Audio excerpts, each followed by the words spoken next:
experience of Russ and Shannon are offered for entertainment value only and as a guide to your repair needs. No claim to repair or cause is given or implied.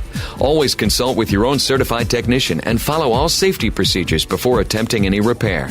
To be a part of the show, call 866-594-4150. Under the Hood is produced by Prairie House Productions.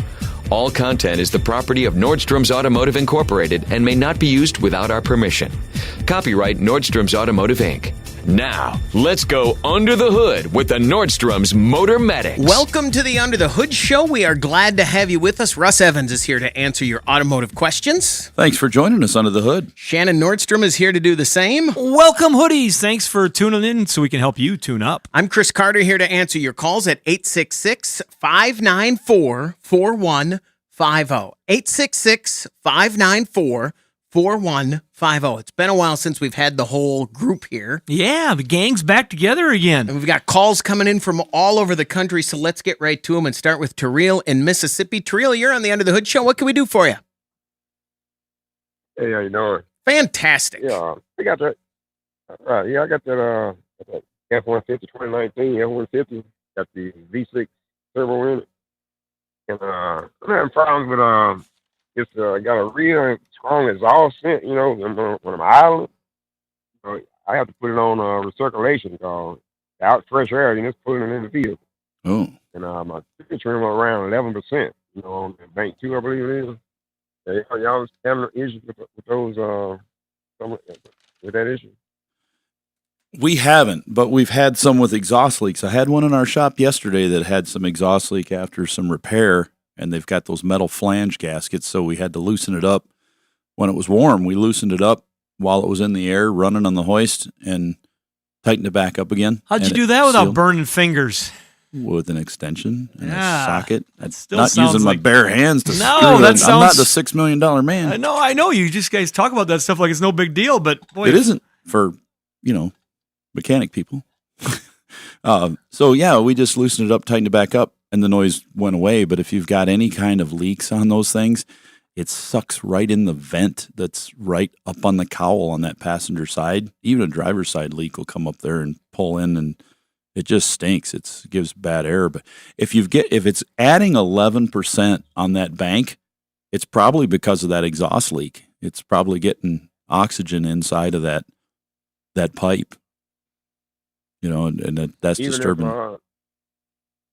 Even no codes and getting great fuel mileage, so even, it doesn't sound like a exhaust leak, but it's still to be leaking, huh? It could be leaking a little. If you're smelling it, that's a good tell that it's doing that. But if you won't get a code at an 11% add.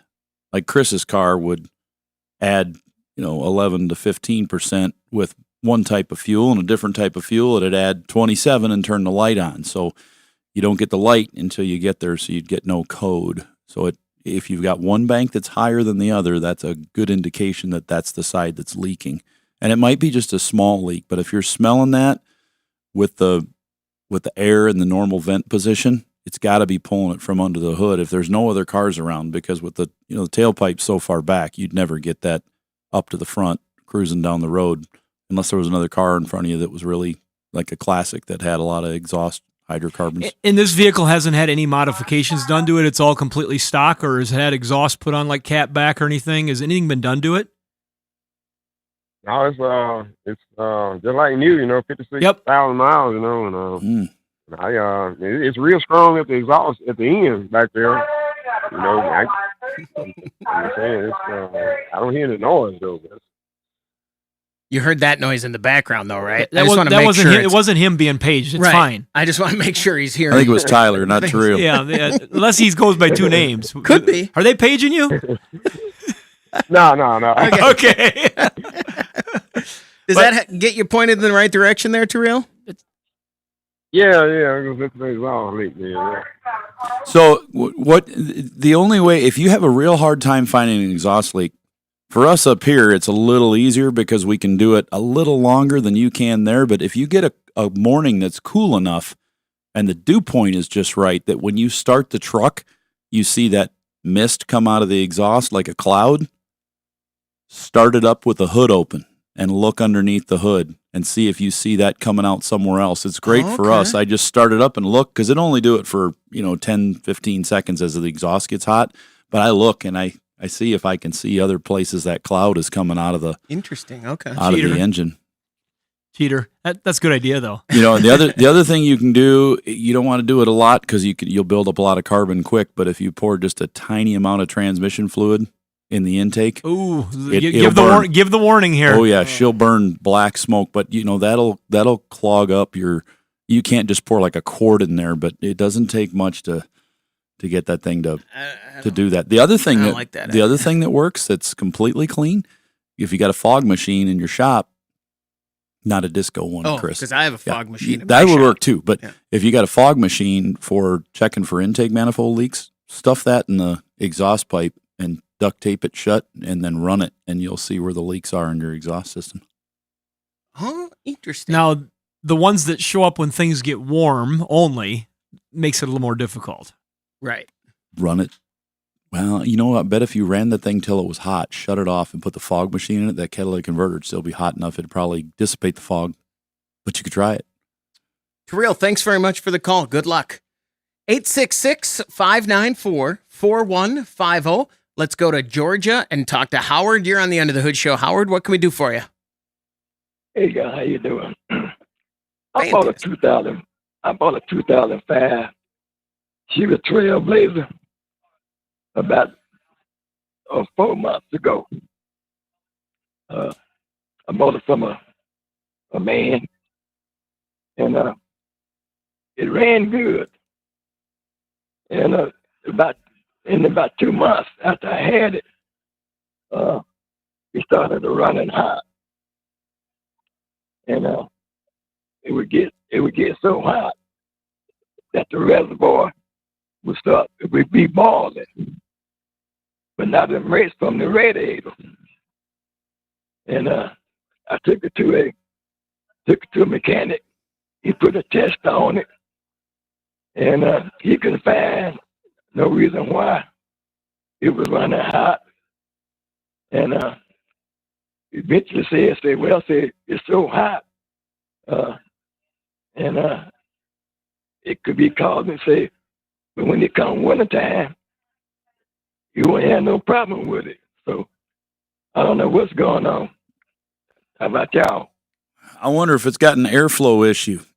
Those things have the fans on them. They've had some problems with those, and if they're not moving enough air at idle speeds, they will get hotter than they should. In the winter, they're usually fine, but in the summer, you get over 60, 70 degrees, and they'll get hot. There's actually a plug-in, Electric fan. electric plug-in, Electric clutch. electric plug-in on the clutch on those that controls the tension of the fan and how much it spins, and that can be a problematic thing. Over the years, we sold quite a few, so that's definitely something to check. What would be the best way for him to check that? Probably just You gotta, And because it right way. wouldn't show up every time, right? I mean, no, it could be coming and going when it wants Right. to. We have the luxury of a scanner that has bidirectional controls where we can plug it in and turn it on to 100% and see it roar at idle. But without that, you have no way to control that fan. You have to have a scanner with a control in it in order to turn that fan on and activate it, see if it's running. so probably what you might do is go down to your local auto parts store and check and see if they have. They will a kit for doing a hydrocarbon test. Let's make sure off the top that you don't have some sort of an internal leak, crack. Which is They can happen on these 5-cylinders. this is rare on a 5-cylinder. Yeah, so you could check that just to make sure. Rule that out, because we had a caller here just on the show previous that they had spent thousands of dollars, and we're pretty sure when it got right down to it, they probably had a crack. They were in their head or their gasket, and they were spending all this external money for something that was internal. and they were going to spend that And money and this plus. internal test, this gas test that you do, just doesn't cost that much money. In the grand scheme of things, you're going to spend less than $50, and even less than that probably. And can use it on any car from here Right. on out.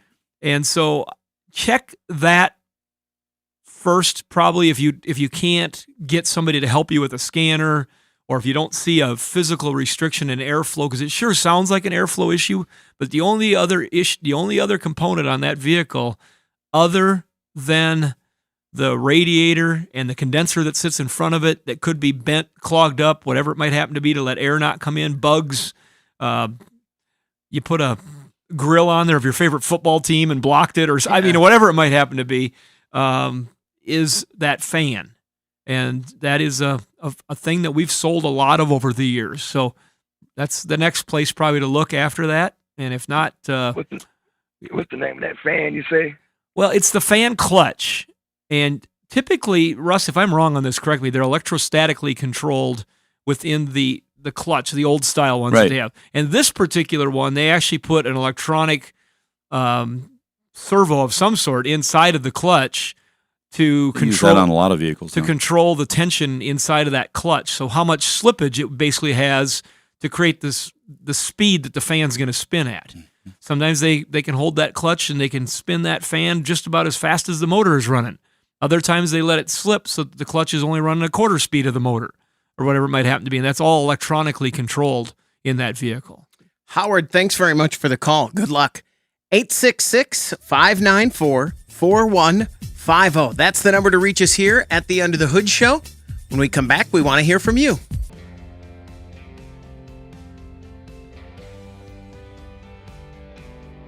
Find out how you can participate in the show by visiting underthehoodshow.com. 866-594-4150. That's the number to reach us here at the Under the Hood Show.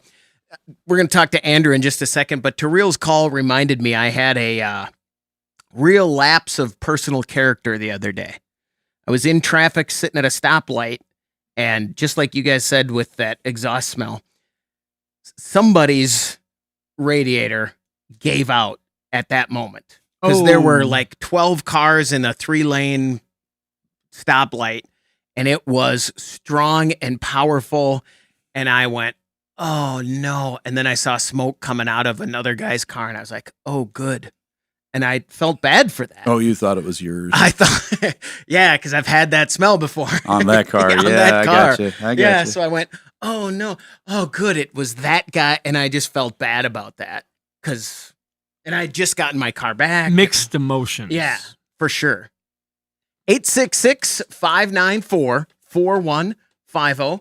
Andrew dropped off there. He was apparently he's busy, or the tow truck finally showed up. Yeah. He was the guy with the radiator, and now he was mad because you had showed no care for him. So he just hung up. I was at a stoplight. Yeah, that was going to be his question. He heard that. He's like, "No way! I'm not." Cool car too. I'm not going on this show. 72 Dodge Coronet. Uh-huh. Ray in North Dakota, you're on the End of the Hood Show. What can we do for you? Yes, I bought a 2012 Buick LaCrosse a couple years ago. My other one got hailed out, and what I bought was a Hertz program car. Okay. And when I got over 100,000 miles on it, and then I had one of the pugs jerked out to look at it, and it looked like it was brand new. And I can't seem to find out anything about. Do they have any thing that, like, after they get rid of them or before they get rid of them, that they put plugs and do some maintenance on it on their program cars? Or do you know anything about that? I would say most likely not. Right. Probably next to nothing other than a good wash. Yeah, I think they do a decent job of keeping the oil changes and the general maintenance done as they're in their fleet.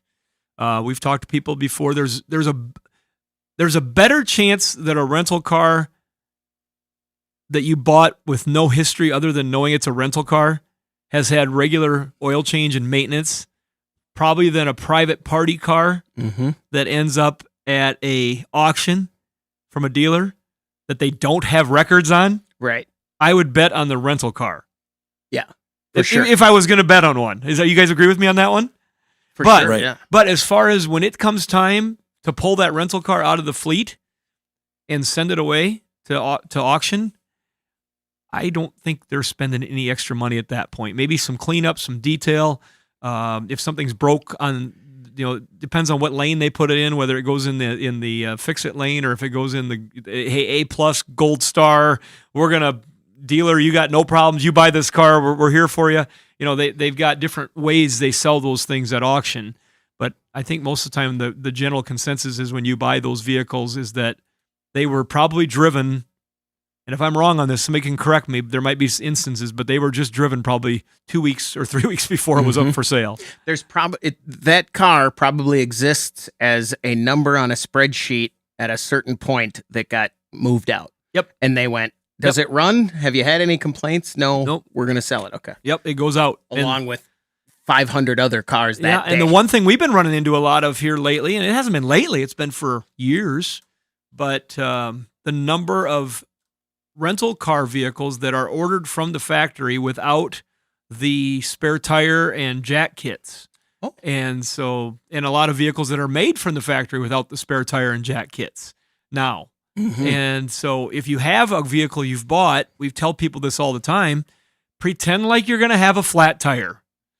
I got to do this with my daughter, Ava. If you're listening, she's probably not. School starts next week. She's probably getting her beauty sleep. Mm-hmm. But we got to do a practice tire change.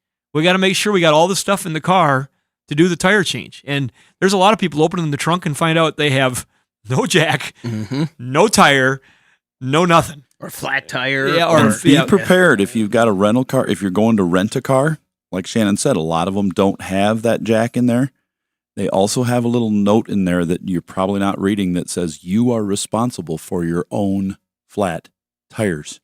So if you have a flat, you need to go get it repaired. And if you destroy that tire, you need to put another one on. I had to do that. Yeah, they will. They'll hammer you, because if you call back and say, "Hey, my tire's flat," they say, "That's not our problem. You need to find your own place, whether it's your AAA or whatever you have." Which is crazy. Does your AAA cover that? I don't have or your AAA. Insurance. Some of them do. You got to look specifically if it says it covers rental. Yeah, I think ours does. Yeah, ours is through our car insurance. Does that help you at all, Ray? Very much. Yeah, thank you for the information. I never have ever looked about for the spare tire or not, so I'll do that right away. Yeah, do that right away, but I think you've probably got a really good car. Those motors run great in those cars. You're going to be good. That's what I was going to ask you that next. Is it, there's different opinions on rental cars over the years, but are they a good buy? Are they well, rental cars, yeah, this is a program car, which, it could be have been a dealer demonstration. No, he said Hertz. Hertz. Yeah, he said Hertz. Oh, a Hertz program car? Yeah. So that's why I jumped on that right away, Russ. Well, then the rental would be, they'd be pretty good. It just depends on the car. The car, it's like the make or model. I mean, I wouldn't want to buy one of the though that would be a good car, but I really wouldn't want to buy one of their economy cars because they're so small that they really get beat to go where they're going because they just don't have a lot of power. It's to the floor and that's it where you go to get going. But bigger cars, full size like an Impala or a Taurus or LaCrosse. They don't all get used like Days of Thunder. No, I think what Russ you're is responsible for them, but those little unintentionally ones, is that he treats them that way. You have to get on the interstate. They're to the floor. Some of those tiny little 4-cylinder cars are just screaming everywhere they go. I'm like, eesh. So you wouldn't buy because I wouldn't buy a small one, right? I'd buy the bigger ones based on things he's seen. You're right. Yeah. When I was at the rental store, I saw people just burning out in them little cars. See, when I rent a car, I rent a car that I might want someday. It's like, hey, that's cool. To try it I've out, never driven that. I'm gonna rent one of those and drive it, so I don't get the little tiny. What was the one you rented where you were just like, you were like, I want to take 2 hours and learn all the menus on this car. That stupid thing. That was a BMW. Yeah, there you go. That was a BMW 7 Series that I got out in Seattle, and a lot of places don't have different. You have to go to a big city to get a model like that. And I got it and went, where are the turn signals at?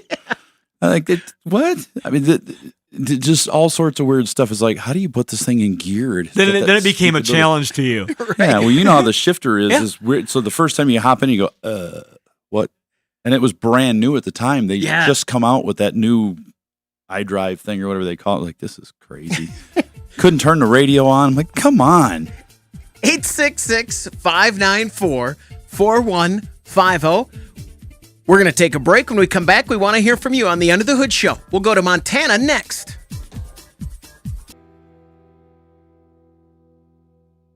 Make a radio appointment each week to hear the Nordstrom's Under the Hood Show. Welcome back to the Under the Hood Show. The phone number to reach us, 866-594-4150. Don't forget, if you follow us on YouTube, subscribe to the channel, and join the Hoodie Fan Club at underthehoodshow.com, you could win a hoodie. Don't be creepy. Follow us, but don't. Not like right follow behind us. Yeah, Not right there. On the thing. Yeah. Mm-hmm. Gladys Marshall, congratulations. We're glad that you won a hoodie. From us. Gladys. From our friends over at Universal Technical Institute, uti.edu. 'Tis the season to get enrolled in UTI, Universal Technical Institute. I bet you could do it right now. I bet you could do it right now and get in for the fall semester. You could do it right now while you're listening to the show. Mm-hmm. Go click on it right now. Go click on uti.edu right now. Now. How about now? Now. 866-594-4150. Now. Let's go to Montana and talk to Lawrence. You're on the Under the Hood Show now. Lawrence, what can we do for you? Well, we have a 2016 Honda Odyssey, the V6 engine, and the past month in the mornings when we go out to start it, the lights work, the horn honks, and that's about it. We open and shut doors, open and slam the hood, and after a few minutes, then it will start, and it's good the rest of the day. But in the morning when you go out, it's like it's dead, except for the lights and the horn. You relaxed when he said what was going on. I saw you visibly relax like you have this. I think it's creepy. It's like me. I get out of bed. I move slow after a while, honk the horn, turn the lights on. Then I wake up and I start going. Your van, it's just telling you it's starting to age a little bit. It's in car years, it's getting a little older, it's past its teens. So it's just needs exercise before it can work. Go easy. Yeah. Or you might have a battery connection in the terminal itself that's a little corroded, or the ground at the engine is not making a good contact. So what's happening is when you start powering stuff up, it starts putting a little resistance through the wiring, and then it arcs and makes a good connection, and it starts and goes. That's kind of what I'm suspecting, is that it's got a connection that's just a little weak there, so it can't get the power it needs down to the starter to go. And it heats up and so some cars, I think, Chris, you've had one where you get in it and all the lights and everything come on when you turn the key on, but when you turn it to the crank position, it just goes click, and then all the lights are dead. Everything's dead, and you're like, what happened? And nothing works. And then you wait there with the key just sitting for a minute, and then doop, everything pops back up. You hit it again, and it all goes out. Same situation. You're not getting a good contact on either your power or your ground, positive or ground on the battery. And that's where we would start. And how we check that, we were just checking one on a Grand Prix the other day, and I just take my voltmeter and I put one cable, positive or negative, right in the center of the terminal on the battery, so I know I've got a good connection to that. And then the other one, I go down to the starter where that connects, and it should read nothing. Okay. Because I'm at the positive and I'm at the positive. Now I have somebody crank it, and if that voltage goes up to, let's say, 10, 11 volts, I've got an open in that wire because I'm creating voltage through there because it's trying to ground or get power through that wire that I bypass with my meter. I do the same thing on the negative wire on the ground and see which one I'm losing. But I'd bet my suspicion is leaning towards you've got a cable there that's not getting full contact at all times with that battery. Does that help you out there, Lawrence? Okay. Yes, I'm still there. It's interesting. I will have to check that out. I know the dealer said, we've never heard of that problem. Well, they haven't been in business very long if they haven't, because that's a pretty standard thing with cars going back as long as I can remember. I've even had that on my Model T, which is about 100 years old. And that just didn't have a good connection to the battery. You hit the starter and nothing, and eventually there it goes. Mm-hmm. Lawrence, thanks very much for the call. When he brings it in, so do you go in and tell them that's what you think it is, or do you just explain the whole thing and say, a guy I know told me to check the battery cables? You know what I mean? Well, see, I find that probably 80% of everything that somebody comes in and says, I think it's this, it is wrong. That's a high percentage. Yeah, it's like 8 out of 10. Now, if they say, my brakes are making noise, great, we'll check your brakes and let you know what's wrong. But if they come in and say, hey, Russ, my brakes are making noise, I think the calipers are bad, and the wheel bearings are making some noise. Yeah, that's what it is. So can you give me a quote for that? No, I'm going to look at it, and then I'll give you a quote, and I look at it and say, yeah, it's not your wheel bearings. Your tires are super cupped, and that's where your noise is coming from. And your calipers are like brand new, but you do need pads and rotors back there, or you've got rocks in them. They're those exact diagnoses are hard. And some places you go to, if you go in and say, yeah, my battery cables are bad, well, they may just replace something or look at that because you told them that's what you think it is and charge you for that. And then say, well, we looked at that and charged you for it, but it's something else. So kind of be careful what you ask for in some situations. Yeah, because people can be also, just like Russ said, they can be blinded by the obvious. Yeah. So you just, if you get a bad clue, if you're playing a game, I'll stand by his 80% as a think possibility. So? Well, because I've been on the internet. Yeah. Never. And if you go on and say, hey, I woke up this morning and there was a boulder in the back of my truck and it had crushed it. They'll go, well, it's a Ford. That just happens. That's probably what that number was less before we had the internet. For sure, yeah. Now so many people just go right there and look for things. And I spend a considerable amount of time on YouTube just checking stuff out, looking at how people are doing things in cars and houses and stuff like that. And I'll stumble across stuff every time that just blows me away. But you're right, Chris. The one that really irks me is when somebody asks a genuine question and they say, oh, it's just a Ford, or it's just a Chevy, or, oh, those are all junk. It's like, you don't even have one. Or when they ask a question, they say, I have a Chevy Tahoe with an LS engine and it does this. Well, it's got to be this because my Ford does that all the time. Yeah. Okay, thanks. We've reached a new level of wisdom. I think it's just people don't know how to talk to each other online. Hey, at least they're talking. You can't. We don't could have use a few more comments on ours. 866-594-4150. Let's go to Nebraska and talk to Steve here on the End of the Hood Show. Steve, what can we do for you? Yes, thank you guys so much. And that I'm waiting for that. That air compressor was supposed to be here today. Oh, sure. And I got some questions though. Did he blow them airlines out?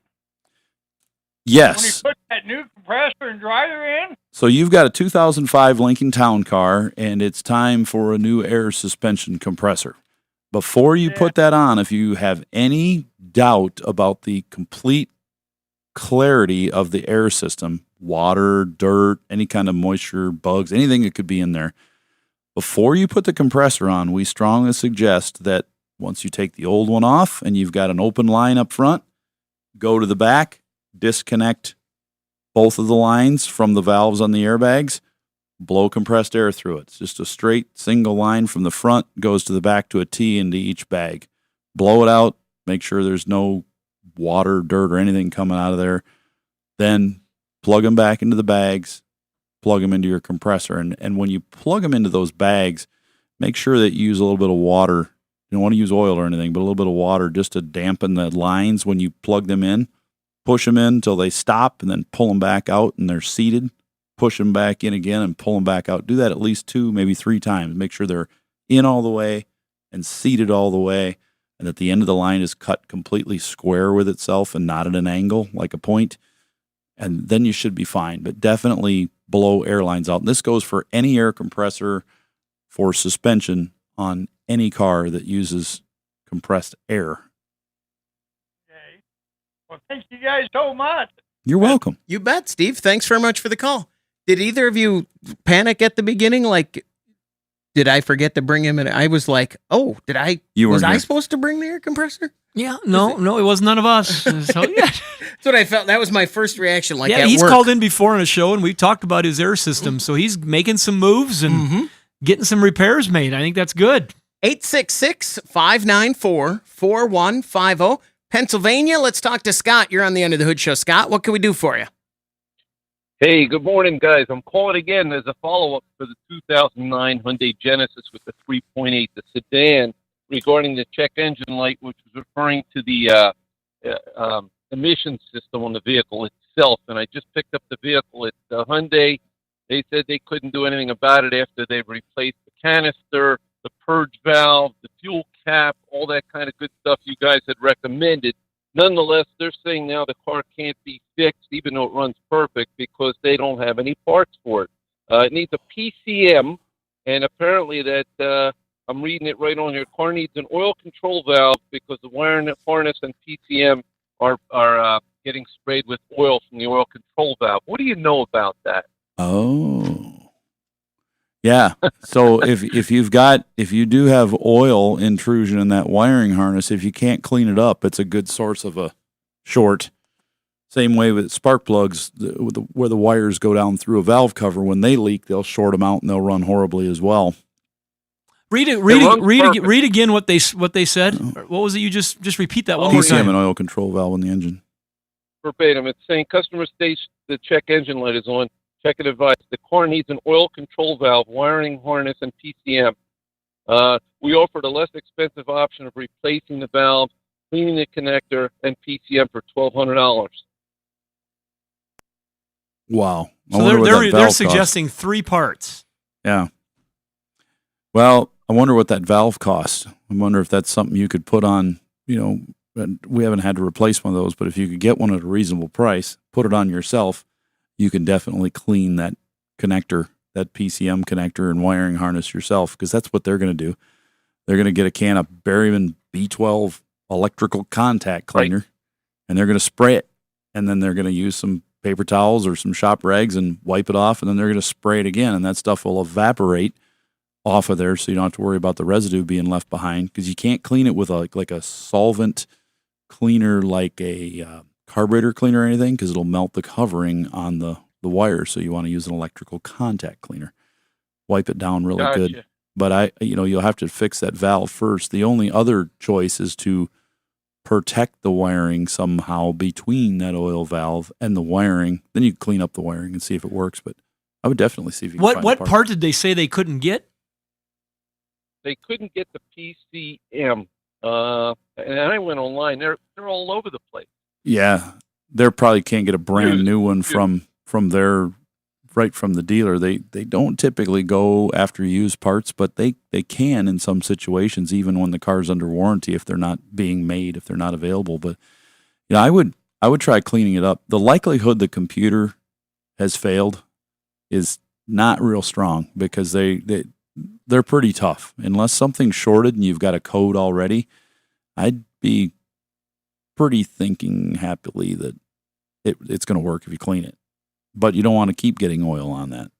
Yeah, I think the number one thing I would do first is try to find and get that oil control valve fixed. So stop the oil and a leak. lot of times it's when those valves are put on there. I mean, there's a lot of wild butt speculation going on here too. But for us, because we're not looking at exactly what you got going on, but you've given us a good description. But like I know on my daughter's vehicle, she's got an oil cooler that's leaking.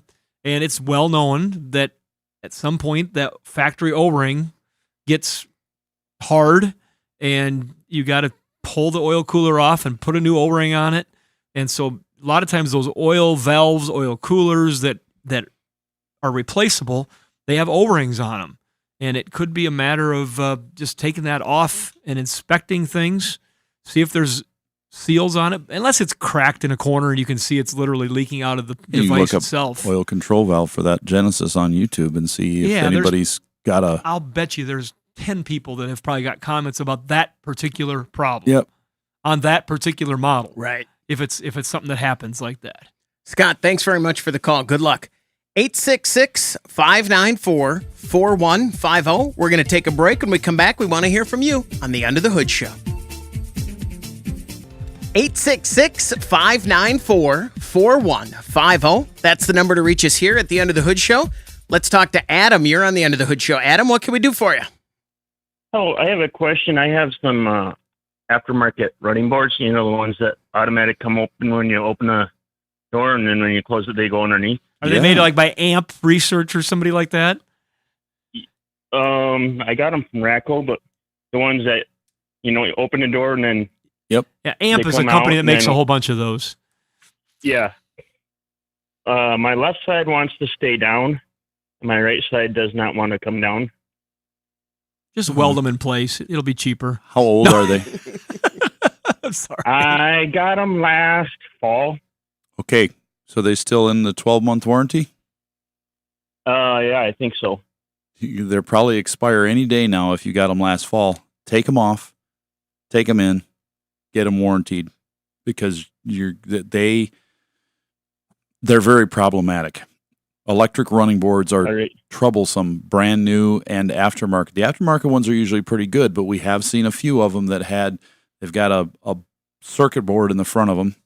Sometimes they mount the circuit board under the hood and just have two wires running down to each motor. And those try to stop corrosion water and moisture problems. Those are the best ones. But if you just have power going to each one and there's no separate box under the hood, those are very problematic with wiring, water intrusion into them, and that'll cause them to do that. But they just work. You've got a power, a ground, and then a switch that goes inside to your door switch to tell them when the doors are open and close.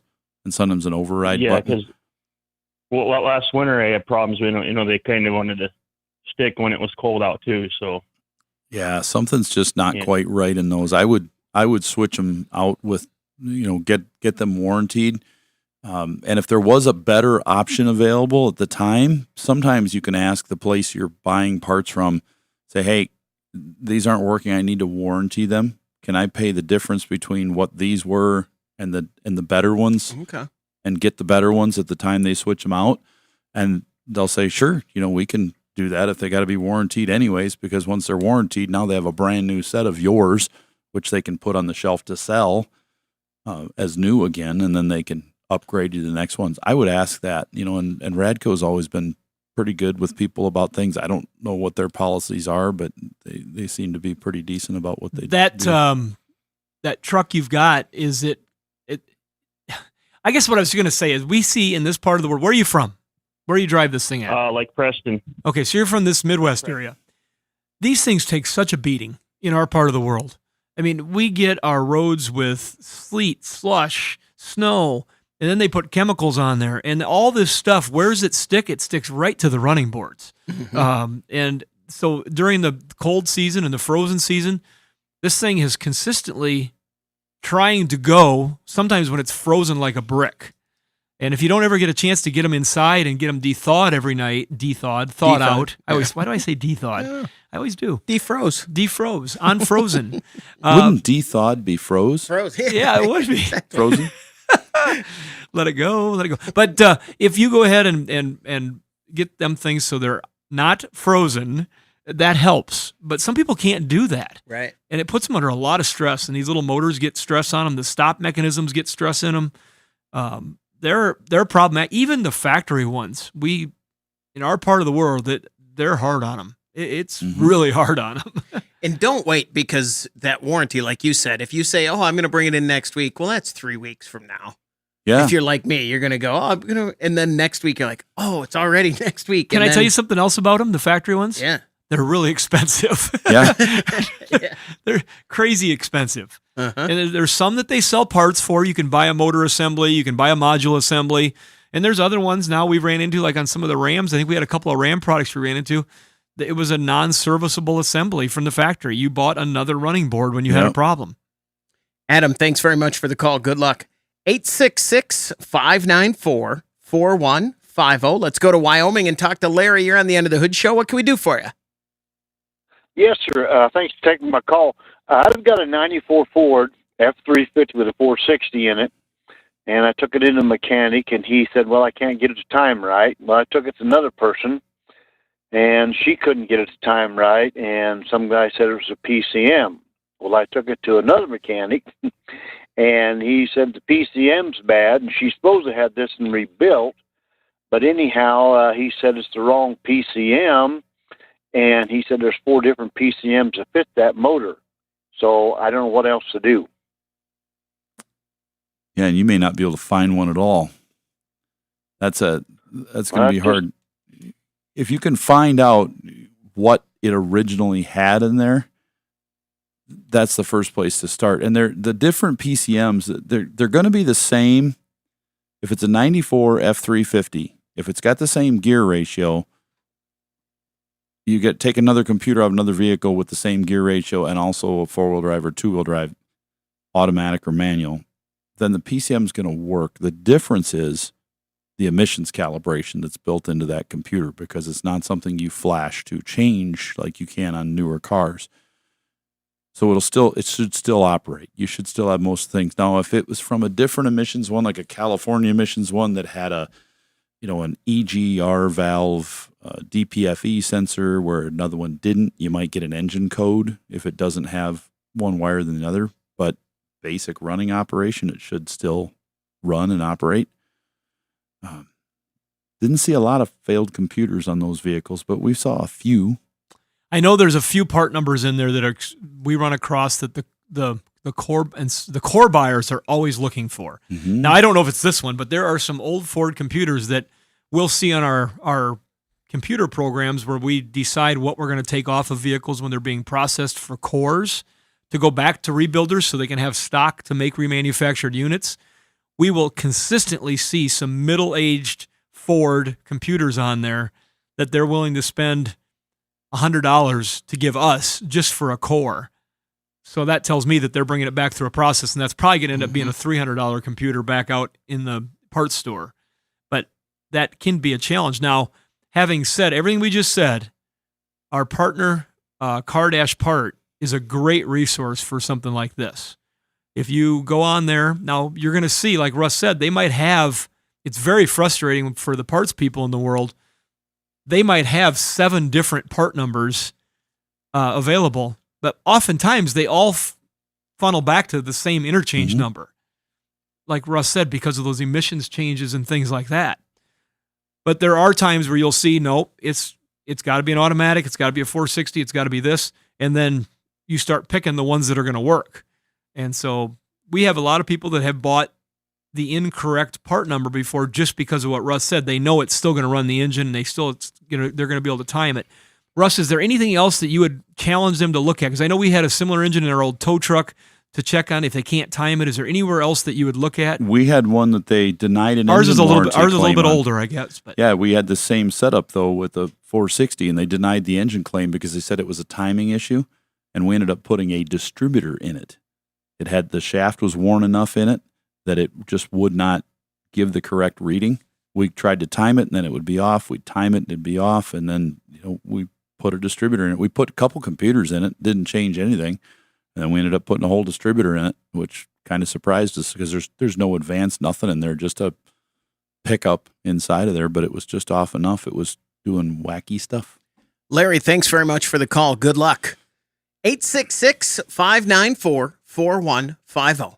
What'd you guys do in 1981? Just eyeball it and guess? How did you know what parts to take off cars? I loved it before he had the computers, because then you could come out and you could go, that's the one I need. And you could say, how much? $10 for that. And I'm like, we didn't know what it was worth. You know what this is worth? And then they tell you at the counter, you know what this is worth? You just sold it to me for $10. That'll do it for this hour of the Under the Hood Show. Follow us on Facebook and subscribe to the YouTube channel. Hour 2 is coming up. The Nordstrom's Motor Medics. So are you a certified master, or were you certified by a master? When you're a master certified tech, does the master come in and say, I certify you, and then boom, No. you're okay. Doesn't work like that. It's not like a wizard. It's just okay. No, it's not bestowed on you. You'll be a mechanic. Poof. Russ Evans is here to answer your automotive questions. Yep. Shannon Nordstrom is here to do the same. Welcome, hoodies. Thanks for tuning in so we can help you tune up, and they do it with a wrench instead of a wand. Both shoulders, you Just kneel bonk down. you, just bonk you over the head. I'm Chris Carter here to answer your calls at 866-594-4150. We've got calls coming in while we've been discussing the certification process, so let's get right to it. It was an odd beginning. Let's talk to Rory. You're on the Under the Hood Show. Rory, what can we do for you? I got a 2005 Suburban with the service all a four-wheel drive light. I have changed the encoder. Well, everything. The PCM, the encoder, the switch, the actuator, and still nothing. I mean, the actuator was inoperable, so that was an actual problem. The switch, I finally found some instructions online on the resistance values, and both switches are good, the old one and the new one. PCM, or the control module, is a Dorman reman. So I'm at my wit's end here. Did you program that PCM for it? Called Dorman, and they said they with the VIN number I supplied, I did not have to program it. Okay, you supplied a VIN. That was programmed, because if it's not, it won't work. You'll run into the same. Too many people just put those in and use one they throw in there and they don't, or a new one that doesn't come pre-programmed, like the ones from Dorman Products. Dorman Products does a really good job of putting VIN numbers in, or making parts that are set up in such a way you just plug them in and they take the VIN out of the rest of the car, that'll help you. So if you've done that, now the next step is to get a scanner out and start looking to see what's missing or what codes are in the system. Have you looked at the codes and the data in that four-wheel drive system yet? Yeah, I took it to Billions in Sioux Falls, and they scanned it and told me it was the control module. Okay. So I said, if I put one in, can you program it? And they said, sure. So I put one in, and that didn't work. So I put another one in, and that one didn't work. And what's really weird is I went to take that one out again and replace it, or return it, 9 degrees below, and everything worked like a charm. If it's that cold and it works, it's likely a wiring issue if you've already replaced the computer. How many of these have we chased and have had to tell customers, I don't know if you can keep paying us, for the time we're spending on this. On these four-wheel drive systems. This particular system between the Tahoes and the Suburbans in 03 to 06 or whatever it was. And we found a lot of them. We found as many different problems as there are cars we've ever seen. It's like we found a break in a wire at this location. We found a break in a wire at this location. So there could be so many places, and there's some splices in those systems where the wiring comes together, and they can corrode and give you issues like that. And they can all lead back and say the module has failed, and it has not. It just happens to be that there's a wiring issue not supplying the proper power, which causes it to throw a code saying that the module's dead. Or you plug into it, it just simply won't communicate. So they say, well, your module's bad, it won't communicate. Well, how do they know that? Well, if they unplug the module, or they check it and there's power and ground at the module where it's supposed to be and they can't read it, they just assume it's bad. It may not be. It may have a problem in the data bus that sends the messages back and forth, and that again would show up like a bad computer. It's one of those things where you almost got to read up on it, learn how the system works, and then go after it yourself. That's not awesome. That's not what he wants to hear. No, that's not at all. He'd rather tell us to go where the wiring harness connects to the side of the frame before it jots down to the front carrier and there's a joint there. No, that's what he'd like us to tell him. Well, if all the parts have been replaced, if he's replaced everything, hopefully all those parts you put on. Hopefully you eliminated those parts. Well, Russ and I, he's had this happen more than once, but my one bad experience was us trying to fix a vehicle struck by lightning. And I was, we were on a Mercedes ML, and the dealership had already, under the insurance company's control, they had already bought some parts and put parts in to thinking that, okay, this is where we're going to start. This should be it. It's like the gateway. Let's do it. And so they went ahead and they'd already replaced parts. So we had known new OEM Mercedes parts in there. And so we always kept looking away from that. Mm-hmm.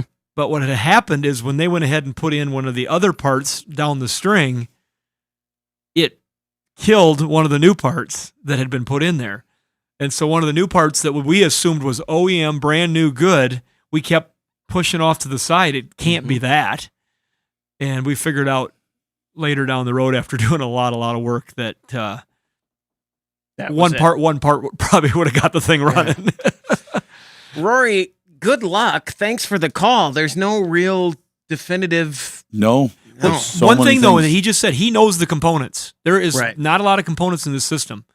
And so you kind of retrace your steps. If you've got other components you've taken on or taken off from, these are getting to be an age. You can even go out to like our self-service at our place, or if you're in a big city, there's self-service operations.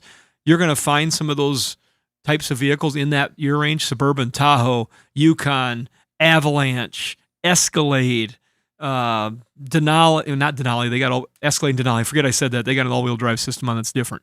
But any of those four-wheel drives in that era, 03 to 05, 06 had some different stuff. I think that was kind of a changeover year. Yeah. But maybe you got to grab a different harness or something and just try it.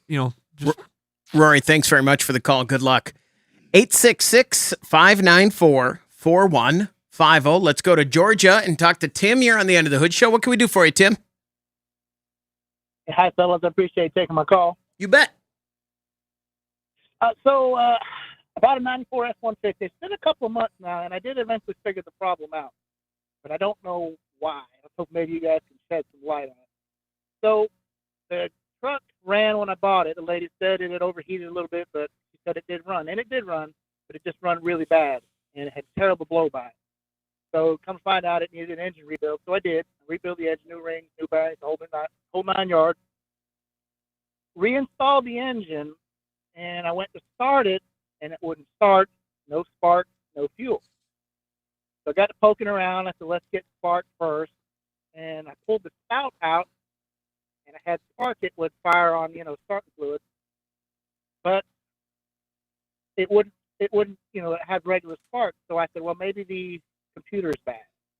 So first thing I checked was powers and grounds, and I had good powers and good grounds. So I thought. Tried everything. I still couldn't get it to spark normal. Couldn't get it to do its normal through the ECM spark. So anyway, I got on some of the forums and I asked some questions, and one of the guys said, and I checked a lot of things. I had my meter out. I was checking all sorts of things. I had, like the power grounds, checking coils, checking everything, and all that stuff checked out good. But it just wouldn't come through the ECM. So I got on the forum, and one of the guys said, have you put your core support back? And I said, no, I haven't. He said, that's your problem. Your grounds and your core support are the problem.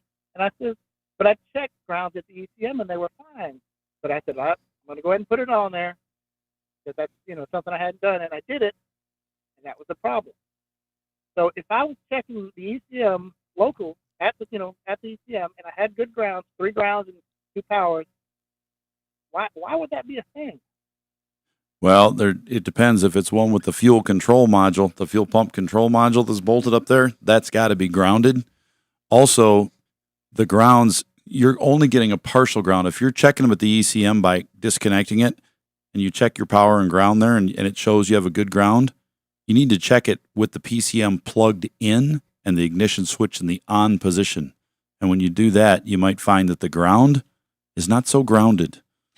It's only partially grounded because it's got high resistance built up.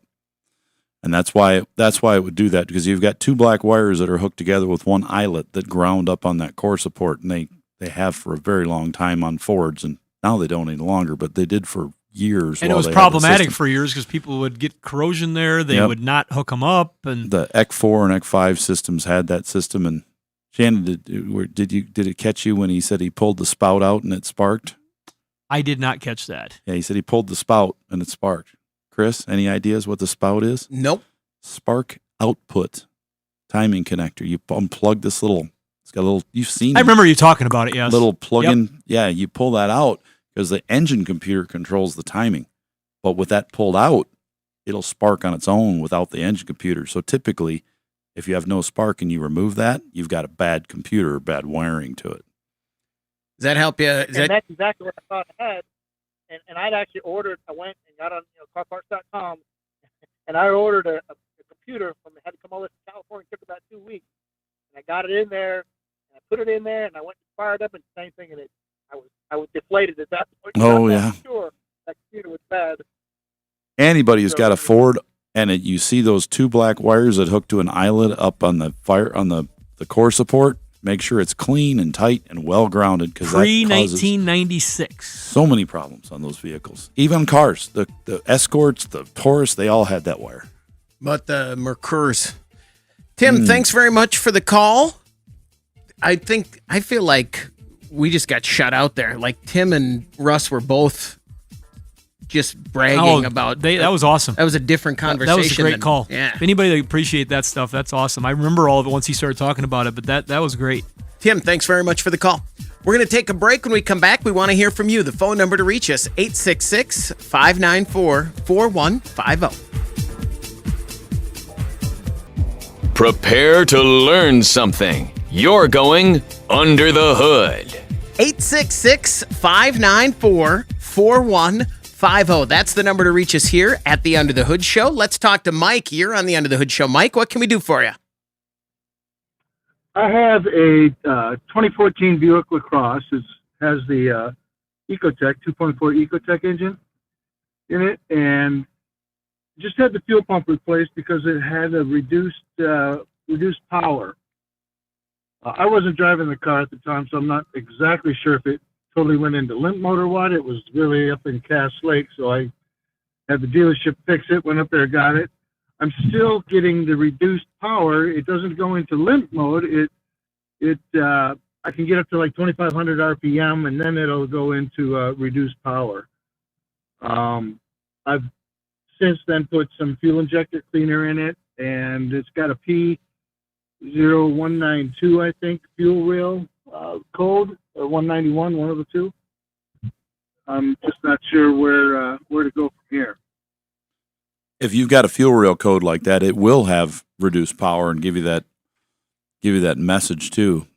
Sometimes we're just feel reduced. If you've got a fuel pressure sensor on there, and if it's not getting the right pressure, because you've got a failing lift pump in the tank, or you have good pressure but it doesn't know it because it's seeing that sensor is wrong, you'll get those codes. So you have to start by reading codes with the scanner and address anything you find. And if it has nothing to address, no codes, it says no codes found, then you have to look at the data and see what the data says and compare that data to what it should actually be running in the vehicle service manual. If it says you're supposed to have X amount of pounds pressure and you don't, then you need to address that. But you actually have to verify those items too. So when we see a car we're working on and we know it's supposed to have, 900 pounds of fuel pressure on a high pressure system on something, and we look at the sensor and the sensor seems to be right or way high or way low, then we put a pressure gauge on it and actually read the real pressures with a mechanical gauge, because they might not be the same. If it's a pressure problem, we want to know what caused it and address the problem. If it's an electrical problem, then we've got to address that so it can read correctly, and then everything else falls into place as it goes. That system can be a little tricky. Does it have to be in that reduced power mode to be able to diagnose that? Because I talked to the dealership when they were replacing the fuel pump, and they said they would look at the injectors and whatever else. I'm not exactly sure how deep they got into it, because like I said, I drove it from Pipestone to Sioux Falls yesterday and didn't have an issue, If it's an intermittent problem like that, where it comes and it goes, they will not be able to find it unless it's happening actively at the time they're looking at the car. That makes it hard. I get that a lot with customers coming in and they got something. They're like, well, it doesn't do it all the time. I'm not going to find it today if it's not acting up.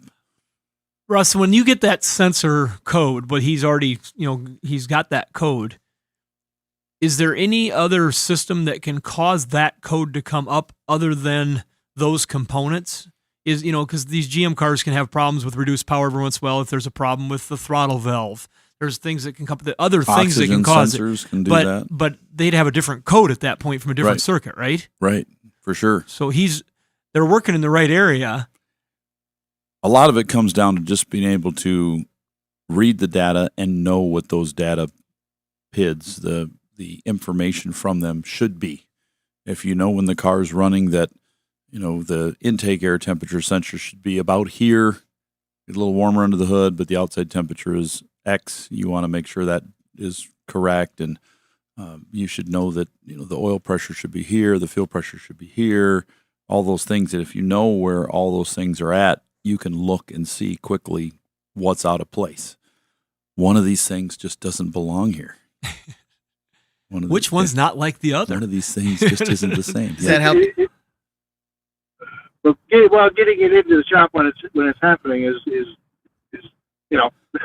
Well, hit or miss because and I feel for you here, because if you go to the shop, pick any shop right now and say, it's happening right now. You told me to bring it back when it's happening. They'll say, okay, park it over there. Yeah. And we'll look at it in a week. No, right. And now it's not doing it. It's like, but it's doing it right. Yeah, I'd be now.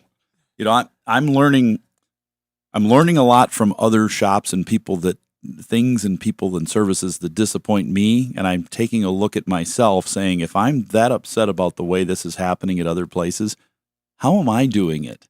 And it's a real eye opener when you look at it that way. But there's some logistics. You've got to work on these things. But can you take 5 minutes to quickly scan a customer's car if you've already brought it in and you're working on it actively to find this problem? They've brought it in, they've paid you some money to do some checks on it, and you say, bring it back while it's happening. That's when you can't just say, we'll just park out there and we'll check it later. You've got to scan it real quick, because now it's doing it. The chances are you're going to find it. You're helping them and you're helping yourself and at the same time. You can get paid for finding and fixing that problem. So you got to work on that. Yeah. So, and if someone came in, just pulled into your lot or your shop and said, hi, you've never met me before, but this is going on, and they said to get it read, that would be totally situational. There's plenty of times some I might say sure, some I might say, I've got 8 others right now that are in the I'm same already situation. scanning the guy that just pulled in because he's my customer I've had before, and we're trying to figure this thing out. Yeah, Mike, thanks very much for the call. Good luck. I didn't know that I learned another word today. PIDs. I don't think I've ever heard you say PIDs before on the show. I don't know that I have either. They're just the parameters that you're reading, the data. I just looked it up. They call them data PIDs. Parameter IDs. Identification. Yeah. I've been on the show for plenty of time now. I thought I'd heard it all. I prefer nibs. I don't like licorice. Oh, so my wife likes nibs, and I didn't realize how much I like them until she gets them. Oh yeah. You know what I've never had? Better. 4 years in South Dakota. Bing. Never had a twin Bing. I knew he was going to say it. Everybody thinks they're so great. I thought the same thing. There you go. Sioux City, go down. Hallmark Candy Company. That's right.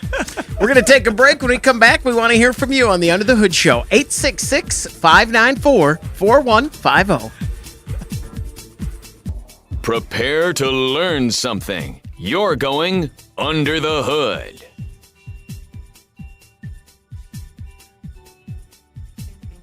Welcome back to the Under the Hood Show. The phone number to reach us, 866-594-4150. If you subscribe to our YouTube channel and join the Hoodie Fan Club at underthehoodshow.com, you could win a hoodie. Like Barry Gleason. Congratulations from all of us here under the hood and our friends over at Universal Technical Institute, UTI.edu. Can you learn how to fix air conditioning there?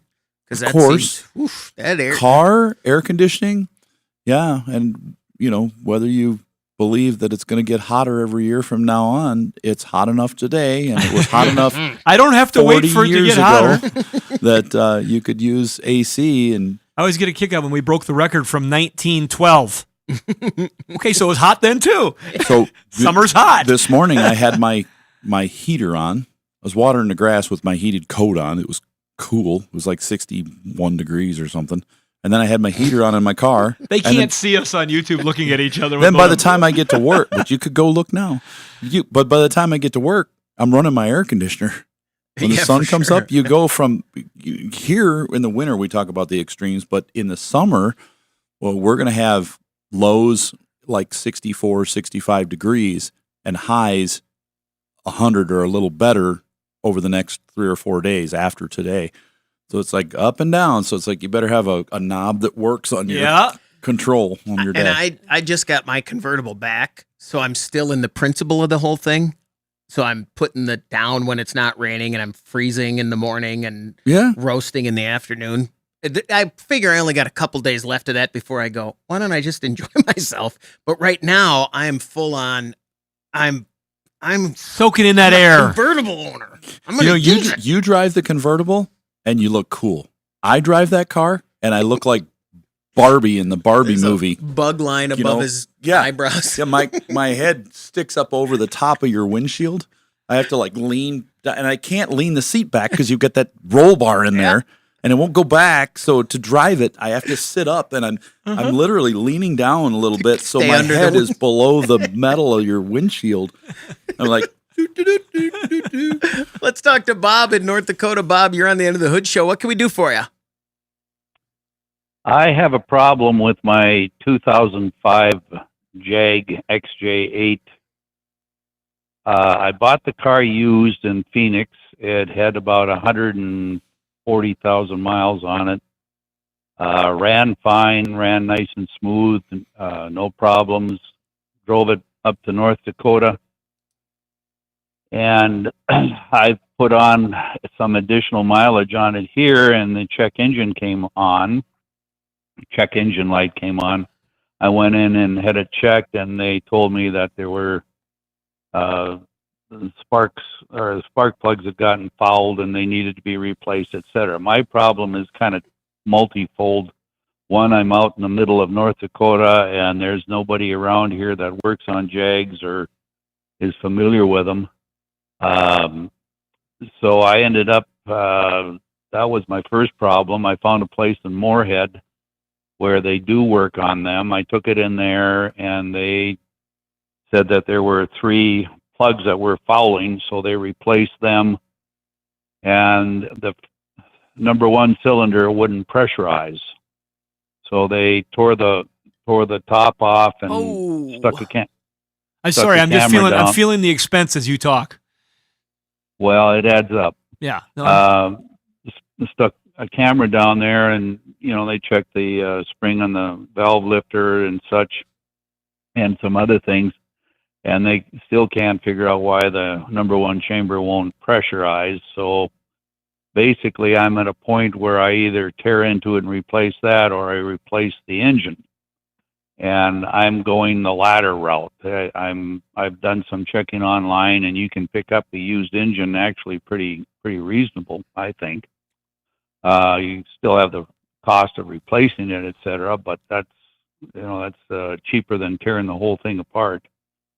My question was number 1. I guess my question is what else might be problematic so that number 1 chamber isn't pressurizing, and number 2, can you throw? I was thinking of putting in an American-made engine, a Chevy or a Ford or whatever, something that I can have serviced locally without having to go to Moorhead or down to Minneapolis to have the auto serviced. That car is an amazingly beautiful car, extremely technologically advanced always when you get into the Rovers and the Jags.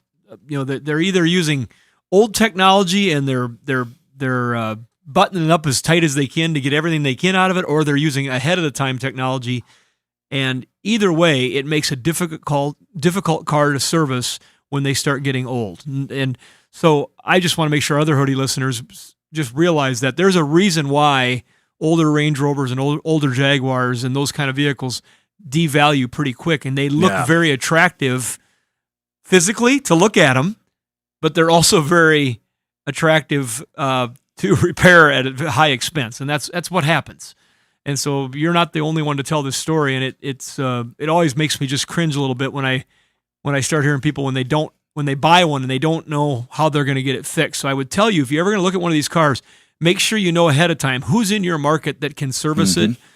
Who will serve, because there's usually specialty shops somewhere that will work on these cars, have the tools to work on these cars, be able to communicate with these cars, and work on further out yard. Yeah, because I've got an old Range Rover, and there's things I get into that I hope I won't have problems with, because I would have to go to one of these specialists, and it's going to cost some money. I mean, but getting compression in the cylinder, though, should not be technologically advanced. Basic math on that. You've got valves that need to be closed when the piston comes up after they've been open, and it goes down and pulls air in. That's it.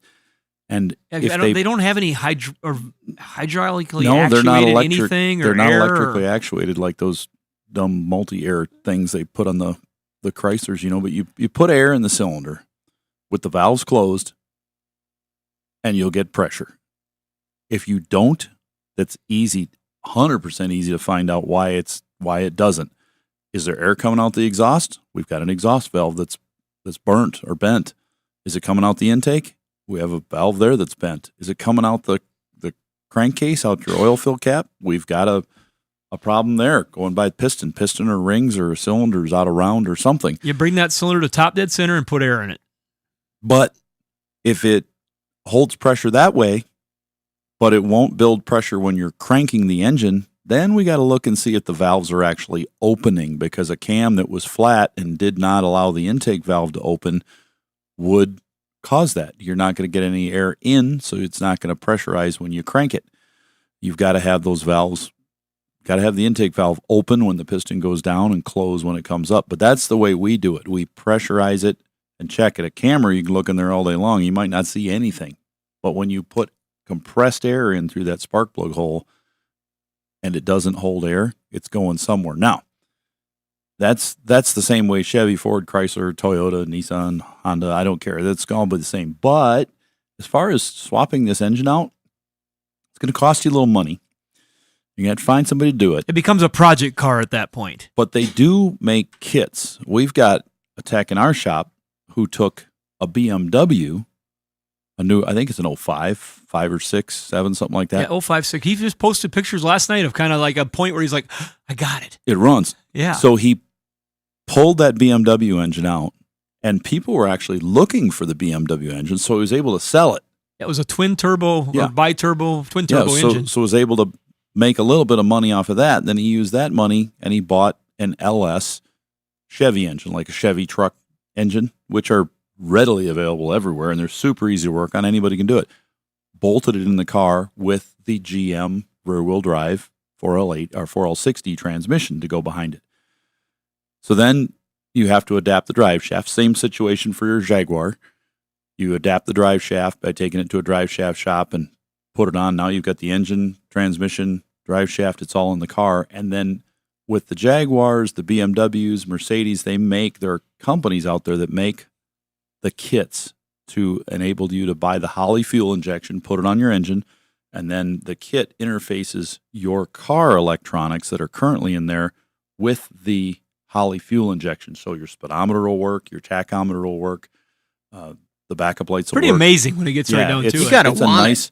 Yeah, it's not like super difficult, but if you're a tech that does some electronics and the major heavy line, like putting an engine in work, you can get it done. He was able to get it done, and he's not like a heavy diagnostic electronic guy yet, and he could still get through it. But if he would have had to pay somebody for all the hours he put into That'd be a lot, yeah. Not affordable, probably. So, I think you'd be more money putting that in than if you were to just purchase a used Jaguar engine. And you'd have a little bit of a Heinz 57 car that you'd only be able to sell to somebody that appreciated what you just did. Mm-hmm. Yeah, exactly. And to give you the answer from my perspective, if you find out that your engine is physically broken inside, the timing is off physically, the valves are burnt, bent, something like that, you are 100% right. You're 100% much better to buy a good running used engine from Car Dash Part. Find somebody close to you that can ship it to you, or you can go pick it up. Make sure you get the VIN number off of it to know that nowadays you can verify exactly what you're buying. Use the VIN, put it on Carfax shop and see what the latest miles reported were. Exactly. Services done. Because we get really, I'm going to jump on a soapbox and I'll jump right off. So many people buying stuff online. There are a few bad brokers out there that ruin it for everybody. And when they broker stuff, they're not telling the truth. And so we tell people the best advice always is to get a VIN number, and you can verify by the VIN of the source vehicle what it was, and you should be able to find that VIN on the part you buy when you get it. Most And of if them have it it's ground stamped off, on there. you don't want it. Right, and so that's one thing. And then if you're buying from a reputable, like a certified auto recycler, they're most likely going to show you the vehicle. They're going to show you pictures. They're going to take a video of the vehicle of it running. Yeah. They're going to show you the picture of the odometer. It's all going to be documented so that you make sure you get what you pay for and you don't get somebody that is one of those few bad apples that make it ugly for everybody. Bob, thanks very much for the call. Good luck. Sounds possible, but not ideal. And we've talked about that just recently about what if you have a car and you're not near a dealership like that. It can You be really got to think before you buy it. There's been some cars I have not purchased just because of that. But now after what our guy has done with his car, if I could go back 3 years when we had that really nice 2015 blue BMW up there. Yeah, the one with the water damage. Had a water damaged engine, but the rest of the car had no damage. I would have snagged that in a second. He's got a sleek looking 2-door BMW now that sounds awesome. Sounds like too. a race car. Hey, I got it on our YouTube channel. You can hear what that car sounds there you like. go. There's a video of it there. And I've been told not to get certain cars just in the last couple of weeks. You can't have it. I'm not going to fix I it. had my pastor asked about a little bit older Land Rover we've got sitting here for his daughter out in Colorado. I said, no. I will not sell it to you. We're going to take a break. When we come back, we want to hear from you. The phone number to reach us, 866-594-4150. The Under the Hood Show is brought to you by Sturdivant's. Be sure to visit our website for news, contests, and previous shows at underthehoodshow.com. Welcome back, everybody. It's time to get back under the hood with the Motor Medics. 866-594-4150. Let's go to Kentucky and talk to Jimmy. You're on the Under the Hood Show. Jimmy, what can we do for you? Well, I got a weird problem with the 2017 Chevy LTZ. The headlights come on at night by themselves. They'll stay on just like you was pushing your key fob, and then they do it 2 or 3 times a night and never catch it doing through the day. And I took it to the dealership, and all they say is they can replace parts until they get the right part. And you think by now that they'd have something a little better than to figure out something wrong by doing that. I mean, I Googled a little bit and said it could be a sensor, a photo cell, a body control modulator, a headlight need replacing, a fuse, a relay has failed, but it's something letting power get to the headlights with the key not in it. Do all the so your headlights come on? Have you been watching it anytime when they come on? I catch it through my cameras, my video cameras, security cameras. Okay. Did you notice? I go through and catch it. That's the only way I can catch it. So when they come on and you see, there are the lights coming on, do the parking lights, the marker lights come on for a second? Just, do they blink and then the headlights come on and stay on? The running lights underneath the bottom come on and blink, and then the headlights come on. Okay, that helps because that is an indication that it is triggered through the unlock system, the lock and unlock through your key fob. I'm feeling really good about this one. If you unlock it with your key fob, it'll flash the lights, and then your headlights will come on for a certain amount of seconds or minutes and then shut off. So it's got to be receiving a signal. Now, the other thing we need to know, are your doors unlocking? Do you keep your doors locked? Oh yes. Okay, as I say, don't tell us on a national show that you leave your doors unlocked, especially if you leave your keys in. But if your we doors, just kind of know where he's at, not really. If your doors are locked, do you find that they're unlocked? Yeah, are they unlocked after this happens? No. Okay, because that you'd want to verify. Hold on. You didn't sound 100. He paused. You paused a little. Are you pretty sure, or are you sure they don't unlock? Well, I have to use the fob in the mornings to get in it. So. Okay, so it is locked. It is locked. So but out of habit, you walk out and hit your fob anyway. Yeah, I do. Right. So you'd have to consciously. Let's check and see. But I'm still going the same direction, keep whether going. or not that works. I think that there's a problem in that body control module. And it's not like we've replaced, 2 or 3 of these. We've probably replaced a half a dozen of them in this 17s and 18s. So it could be bad. Not for this problem ever. We've had wipers go by themselves. We've had, all sorts of weird door locks go by themselves, but they've moved the door lock functions through this module. But there might be a problem with that where it thinks that somebody's unlocking the door, but it's not sending the signal to unlock the doors, but it's kicking those lights on. The only other thing that would do that is if it triggers power in there. Now, if you turn the key on, if you're sitting in there and you just wait until all the lights go off and you put the key in the ignition and turn it to run, it'll turn the headlights on. Right. But it's not going to flash the parking lights, the marker lights once. They'll come on and stay on steady depending on the lighting outside, the ambient lighting.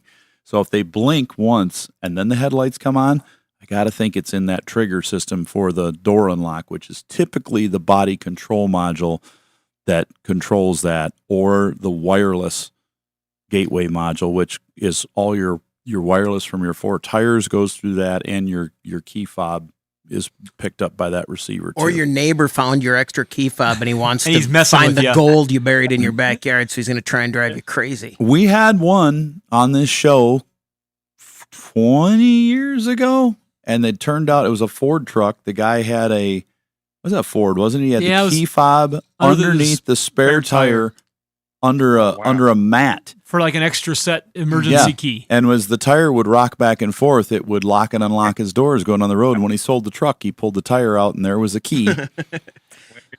So in a 17, he's not going to have 17 interference or anything, no, it's right? going to be a module failure. And I really lean towards that body control module just because of the number we've seen fail already. Is there a way to check that?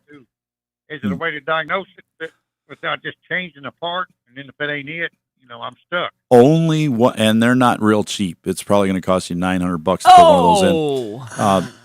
The only way to diagnose that, and it's fully diagnosable, but the only way to do it would be to sit there with a scanner plugged into it and watch and wait for hours until it does it. Is there a data recorder that you could hook to it? Not for the body control. They do for the engine, but not for the body, because you've got to watch that and see when it happens, and you're going to be watching things like outputs and inputs and make sure you have the right ones on the screen, because you might completely miss it.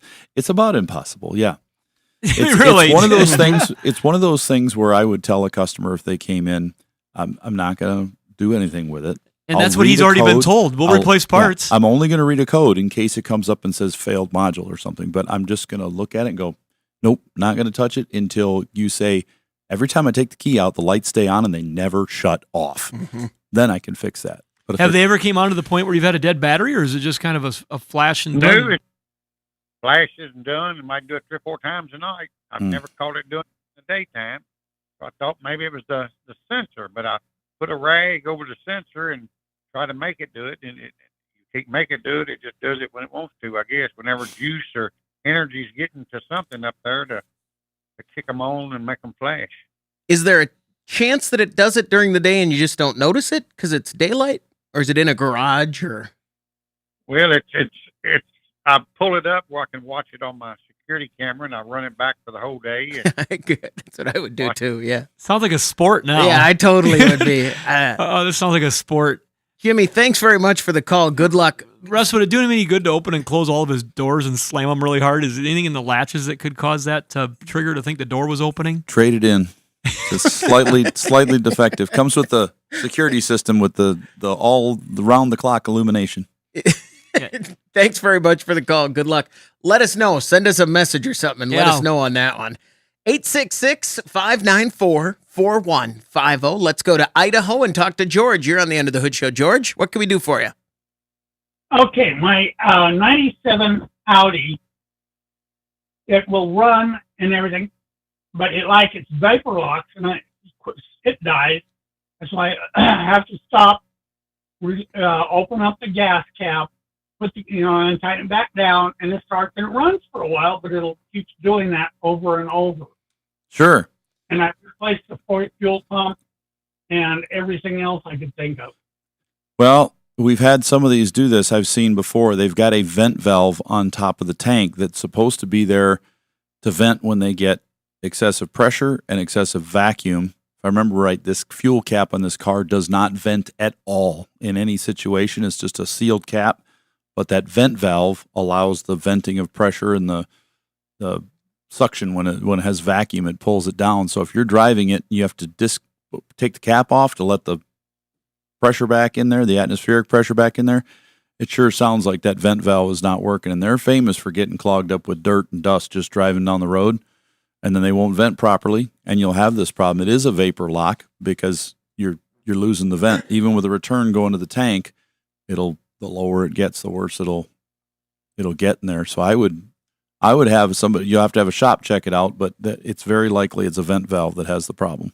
I've got a recall notice here right now from a 2019 Chevrolet Traverse that we got at our business, and it says if this condition occurs, rough idle, hesitate, or stall at idle speeds, check engine light comes on, you could have a trouble code, and guess what it is? It's the emission system, and they're going to cover it now for an additional 15 years, or no, 15 years or 150,000 miles. Somebody must have put some pressure on them. This is on a 2019 Traverse. I guess, yeah. So you see this in other models too. But I'd have a shop check it out, but it's a vent valve is a strong possibility. George, thanks very much for the call. Good luck. That'll do it for another hour of the Under the Hood Show. If you haven't watched the show yet, you can watch the show on our YouTube channel. Just go search Under the Hood Show on YouTube.